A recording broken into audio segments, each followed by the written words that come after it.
தற்போது தமிழகத்தில் 10ஆம் வகுப்பு பொதுத் தேர்வு முடிவுகள் வெளியாகியுள்ளன. அனைவரும் எதிர்பார்த்து கொண்டிருந்த 10ஆம் வகுப்பு பொதுத் தேர்வு முடிவுகள் வெளியிடப்பட்டுள்ளது. அரசு தேர்வுகள் இயக்கக இயக்குனர் சேதுராம் வர்மா தேர்வு முடிவுகளை வெளியிட்டார். தேர்வு முடிவுகளை www.tnresults.nic.in, www.dge.tn, gov.in ஆகிய இணையதளங்களில் வெளியாகியுள்ளது. தேர்வு முடிவுகள் 10ஆம் வகுப்பு தேர்வு முடிவுகள் வெளியிடப்பட்டுள்ளது. தற்போது அண்மை செய்திகளை பார்த்துக் கொண்டிருக்கிறோம். 10ஆம் வகுப்பு பொதுத் தேர்வு முடிவுகள் வெளியிடப்பட்டுள்ளது.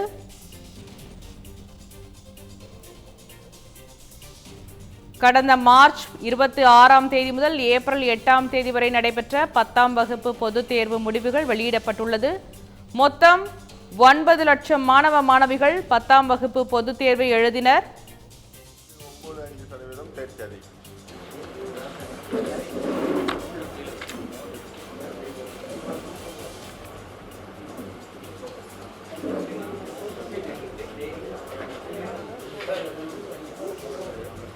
மொத்தம் 12,000 பள்ளிகள் 7,000.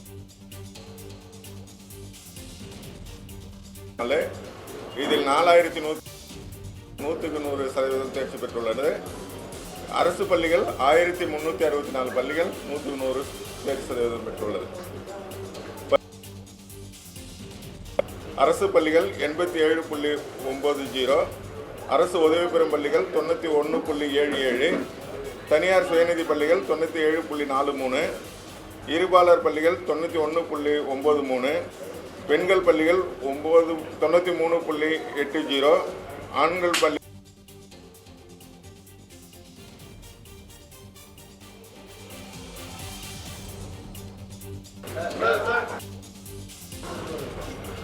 பாடவாரியாக தேர்ச்சி சதவீதம் தமிழ் உள்ளிட்ட மொழி பாடங்கள் 96.85, ஆங்கிலம் 99.15, கணிதம் 96.78,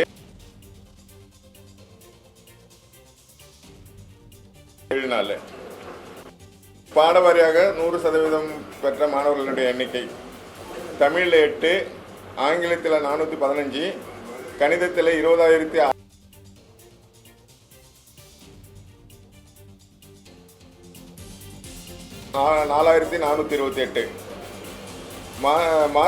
மாற்றுத்திறனாளிகள் 13,510, தேர்ச்சி பெற்றவர்கள் 2,491, தேர்ச்சி சதவீதம் 92.45, சிறைவாசிகள் தேர்வு எழுதியவர்கள் 260, தேர்ச்சி பெற்றோர் 228, தேர்ச்சி சதவீதம் 87.69.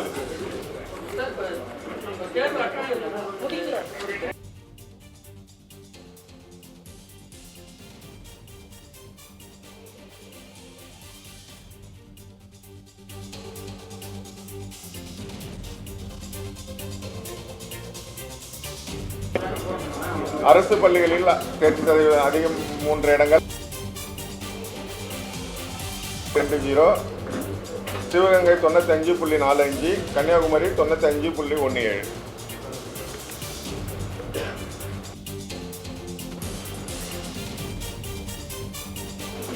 கடந்த ஆண்டு தேர்ச்சி சதவீதம் 99, இந்த ஆண்டு 91.55, 0.16. தேர்வில் தேர்ச்சி பெறாதவர்கள் மற்றும் வருகை புரியாத மாணவர்களுக்கு 2/7/24 முதல் மறுதேர்வு நடத்த உள்ளது. இத்தேர்வுக்கான கால அட்டவணை நாளை 11/5 வெளியிடப்படும்.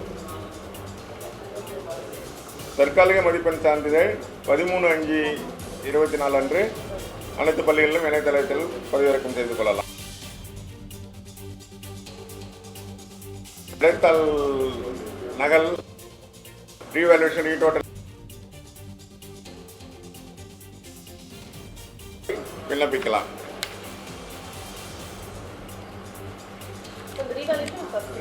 Yes, 10%. சார், திருநங்கை மாணவி வந்து நம்ம மாணவி எழுதுற நம்பர் வெளியிட்டப்ப இது அப்போ அவங்க எழுதுனா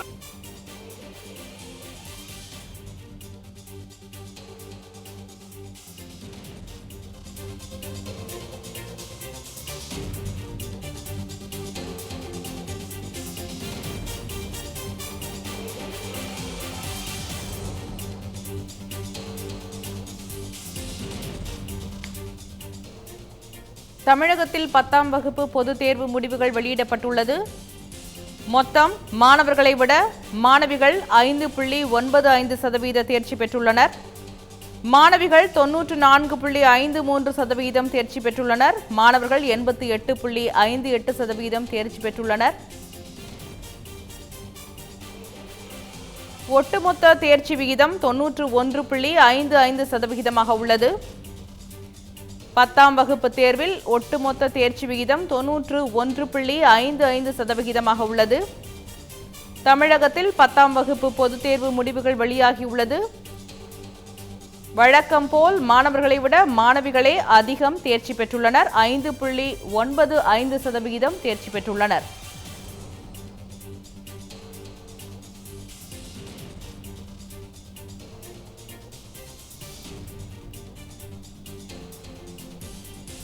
மார்ச் 26ஆம் தேதி தொடங்கி ஏப்ரல் 8ஆம் தேதி வரை 10ஆம் வகுப்பு பொதுத் தேர்வுகள் நடைபெற்றன. தேர்வு முடிவுகள் இன்று வெளியிடப்பட்டுள்ளது. தமிழகத்தில் 10ஆம் வகுப்பு பொதுத் தேர்வு முடிவுகள் இன்று வெளியாகியுள்ளது. தேர்ச்சி விகிதம் மாணவர்களை விட மாணவிகள் வழக்கம் போல் 5.95% அதிகமாக தேர்ச்சி பெற்றுள்ளனர். மாணவிகளின் தேர்ச்சி விகிதம் 94.53%, மாணவர்களின் தேர்ச்சி விகிதம் 88.58% உள்ளது. ஒட்டுமொத்த தேர்ச்சி விகிதம் 91.55% உள்ளது.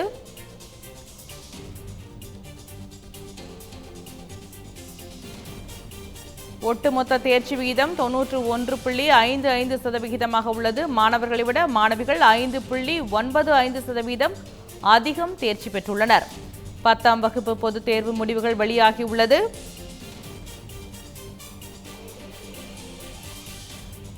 தேர்வு முடிவுகளை www.tnresults.nic.in, www.dge.tn.gov.in என்ற இணையதளம் வாயிலாக தெரிந்து கொள்ளலாம்.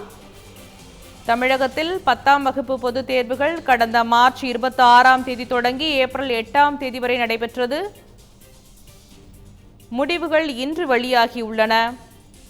ஒட்டுமொத்த தேர்ச்சி விகிதம் 91.55% உள்ளது.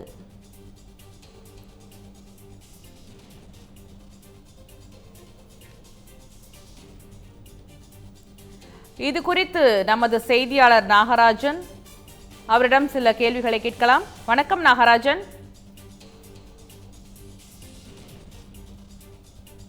10ஆம் வகுப்பு பொதுத் தேர்வு முடிவுகள் வெளியாகியுள்ளது.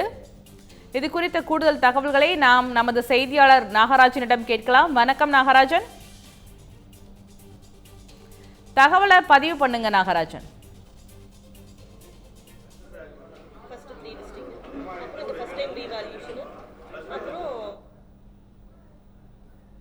அரசு கல்வி இயக்க கும்பரத்தில் கணக்குப்படி பார்க்குறப்ப கிட்டத்தட்ட போன வருஷத்தை விட இந்த வருஷம் 0.16% உயர்ந்திருக்குன்னு சொல்லணும். அதாவது 91.55% தேர்ச்சி விகிதம் அப்படிங்கிறது தமிழ்நாட்டில் 10ஆம் வகுப்பு பொதுத் தேர்வுகள் மூலிமா பதிவாகிருக்கிறத நம்மளால் பார்க்க முடியுது. கடந்த முறை 39, அதாவது 91.39% இருந்த தேர்ச்சி விகிதமானது 91.55% இப்போ பதிவாகி வெளியாகி இருக்கிறது.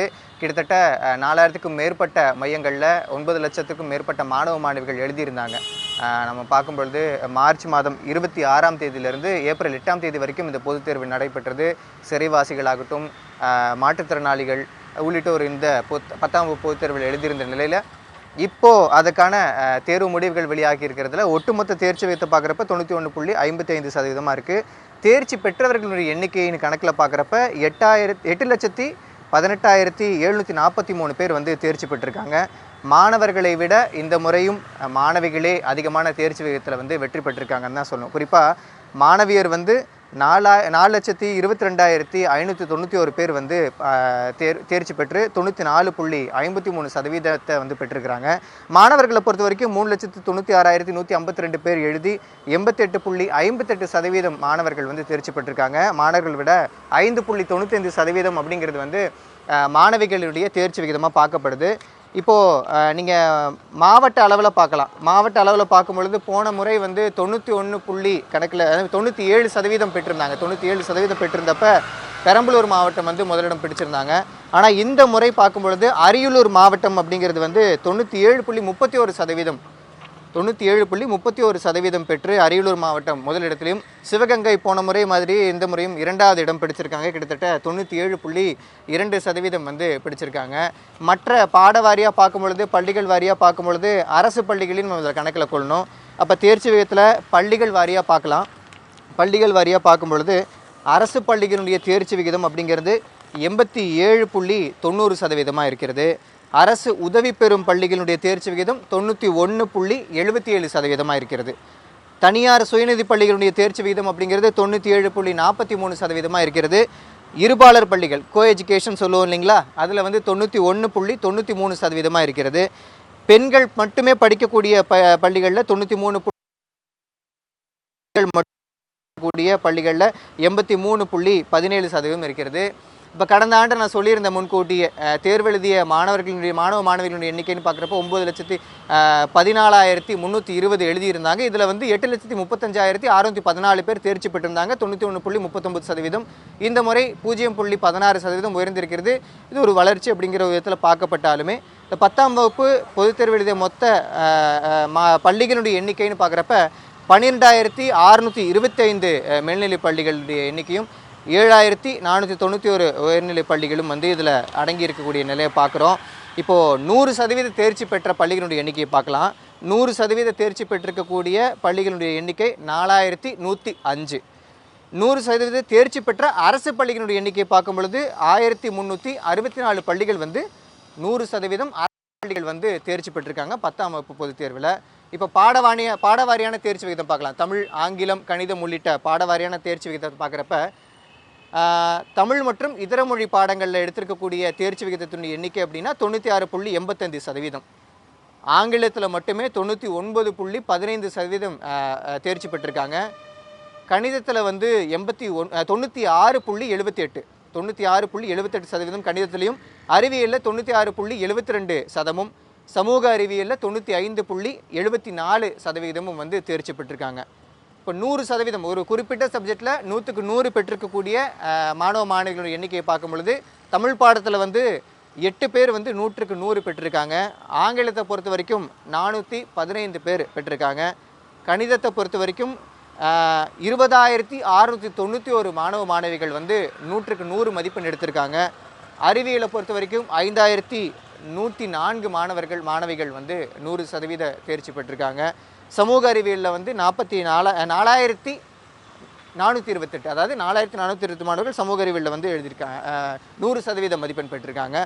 தேர்வு எழுதிய மாற்றுத்திறனாளி மாணவர்களுடைய எண்ணிக்கைன்னு பார்க்கும் பொழுது 13,510. தமிழகம் முழுவதாக இந்த 10ஆம் வகுப்பு பொதுத் தேர்வு எழுதின மாற்றுத்திறனாளி மாணவர்களை பார்க்குறப்ப 13,510. அதில் தேர்ச்சி பெற்றவர்களுடைய எண்ணிக்கையினுடைய சதவிகிதம் பார்க்குறப்ப 92.45 இருக்கிறது. அதாவது 12,491 பேர் வந்து இதில் தேர்ச்சி பெற்றிருக்காங்க. சிறைவாசிகளுடைய மொத்த எண்ணிக்கை அப்படின்னு பார்க்குறப்ப 260 பேர். அந்த 260 பேரில் 228 பேர் தேர்ச்சி பெற்றிருக்காங்க. அவங்களுடைய தேர்ச்சி விகிதம் பார்க்குறப்ப 87.69 இருக்கக்கூடிய நிலையை தான் பார்க்குறோம். நம்ம முன்னையே சொல்லியிருந்தோம் பெரம்பலூர் மாவட்டம் போன முறை வந்து முதலிடம் பிடிச்சிருந்தாங்க அப்படின்னு சொல்லிட்டு. இப்போ இந்த முறை பார்க்குறப்ப பெரம்பலூர் போன வாட்டி எடுத்திருந்த பர்சன்டேஜினுடைய எண்ணிக்கை, அதாவது தேர்ச்சி விகிதத்தினுடைய எண்ணிக்கைன்னு பார்க்குறப்ப 97.67. இரண்டாவதாக இந்த முறையும் சிவகங்கை தான் வந்திருக்காங்க. போன முறை அவங்களுடைய தேர்ச்சி விகிதம் பார்க்குறப்ப 97.53. ஆனால் இந்த முறை வந்து முதல்ல இருக்கக்கூடிய அரியலூர் மாவட்டத்தினுடைய தேர்ச்சி விகிதம் 97.30 கிட்ட தான் இருக்குது.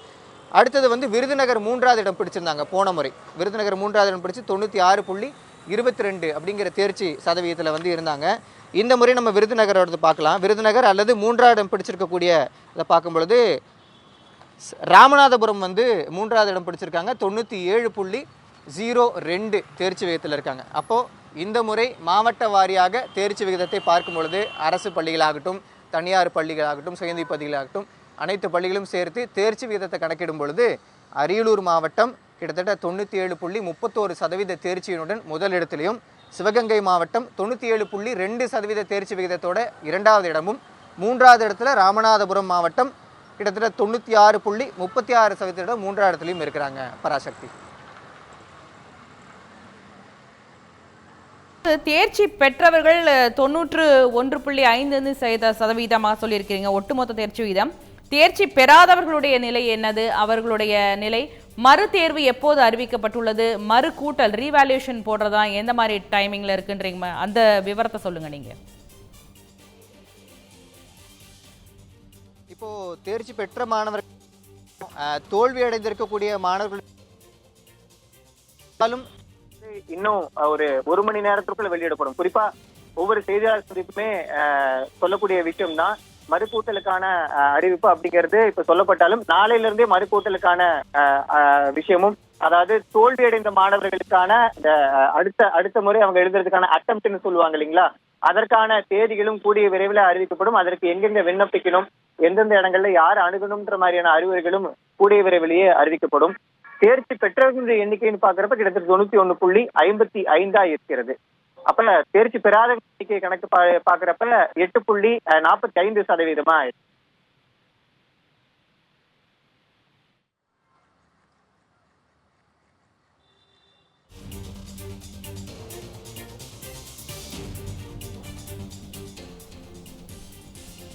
தேர்ச்சி பெறாதவர்களின் நிலை, மறு தேர்வு பற்றிய விவரம் இன்னும் 1 மணி நேரத்தில் தெரிய வரும். ரீவேல்யூஷன் மறு கூட்டல் போடுபவர்கள் கூடிய விரைவில் இன்னும் ஓரிரு நாட்களில் அதற்கான விண்ணப்பங்களும் வழங்கப்படும் என்று தெரிவித்துள்ளார்கள். ஒட்டுமொத்த தேர்ச்சி வீதம் 91.55% உள்ளது. தேர்ச்சி பெறாதவர்களின் சதவீதம் 8.48% உள்ளது. மார்ச் 26ஆம் தேதி தொடங்கி ஏப்ரல் 8ஆம் தேதி வரை நடைபெற்ற 10ஆம் வகுப்பு பொதுத் தேர்வு முடிவுகள் இன்று வெளியிடப்பட்டுள்ளது. ஒட்டுமொத்த தேர்ச்சி விகிதம் 91.55% உள்ளது.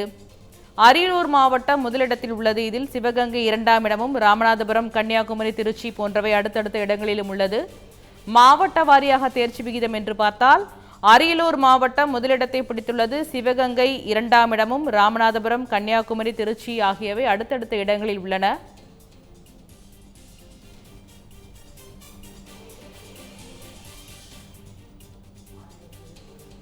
மாநிலத்திலேயே முதலிடம் பிடித்த மாணவர் பற்றி ஏதாவது ஒரு தகவல் வந்திருக்கிறதா நாகராஜன்?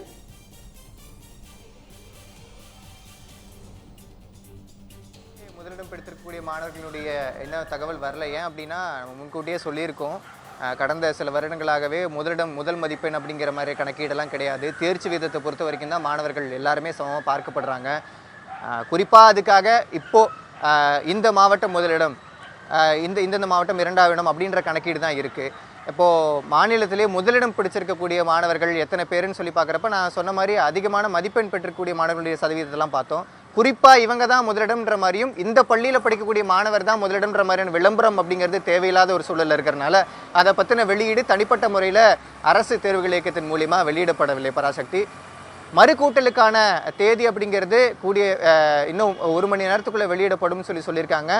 அதன் அடிப்படையில் தேர்வில் தோல்வியுற்றவங்களும் சரி, என்னுடைய மதிப்பெண்ணில் ஏதாவது மாறுபாடு இருக்கிறதா, நான் மீண்டும் அதை மறுக்கூட்டல் செய்கிறதுக்கான விருப்பப்படுறேன் அப்படிங்கிற மாதிரியான சந்தேகம் இருக்கக்கூடிய மாணவர்கள் மறுக்கூட்டலுக்கு விண்ணப்பிக்கலாம்.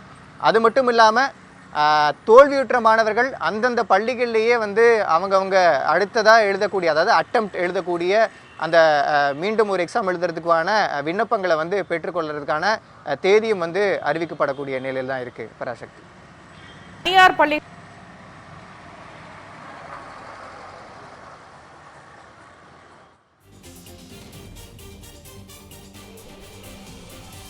நாகராஜன், தனியார் பள்ளிகளை விட அரசு பள்ளிகளின் தேர்ச்சி விகிதம் அதிகரித்துள்ளதா? அது குறித்து விவரங்களை சொல்லுங்க நாகராஜன்.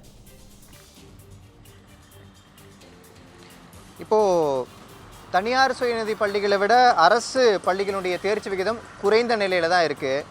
தனியார் சுயநிதி பள்ளிகளில் பார்க்குறப்ப 97.43% இருக்குது. அரசு உதவி பெறக்கூடிய தனியார் பள்ளிகளுடைய தேர்ச்சி விகிதம் 91.77% இருக்குது. ஆனால் இவங்க 2 பேர்த்தையும் ஒப்பிட்டு பார்க்கும்பொழுது அரசு பள்ளிகளுடைய தேர்ச்சி விகிதம் 87.90% தான் இருக்கிறது. இது கிட்டத்தட்ட நமக்கு பார்க்குறப்ப 10% குறைச்சின்னு தான் சொல்லணும். ஏன்னா தனியார் சுயநிதி பள்ளிகளில் 97.43 இருக்கும்பொழுது அரசு பள்ளிகளில் 87.90 இருக்கும்பொழுது 10% மாற்றம் அப்படிங்கிறது இருக்குது. அப்படி இருக்கிறப்ப அரசு பள்ளிகளில் 100% தேர்ச்சி பெற்றக்கூடிய பள்ளிகளுடைய எண்ணிக்கையுமே தனியார் பள்ளிகளை தாண்டி குறைவாக தான் இருக்குது. தனியார் பள்ளிகளில் வந்து ஒட்டுமொத்தமாக இப்போ சொல்கிறேன், ஒட்டுமொத்தமாக 100% தேர்ச்சி பெற்றிருக்கக்கூடிய பள்ளிகள்னு பார்க்குறப்ப 4105. அதில் 1364 பள்ளிகளை குறைக்கும் பொழுது தனியார் பள்ளிகள் தான் அதிகமான டாமினேஷனில் இருக்காங்க. அதை அதிக 100% தேர்ச்சி பெற்றிருக்கக்கூடிய சதவீதத்தில் தனியார் பள்ளிகளும் அரசு அந்த நான் சொன்ன மாதிரி தனியார் சுயநிதி பள்ளிகள், அரசு உதவி பெறும் பள்ளிகள் இவங்க தான் அதிகமாக இருக்காங்க. மற்றபடி தேர்ச்சி பெற்றிருக்கக்கூடிய அதாவது 100% தேர்ச்சி பெற்றிருக்கக்கூடிய அரசு பள்ளிகளுடைய எண்ணிக்கை 4105ல் 1364 இருக்குது.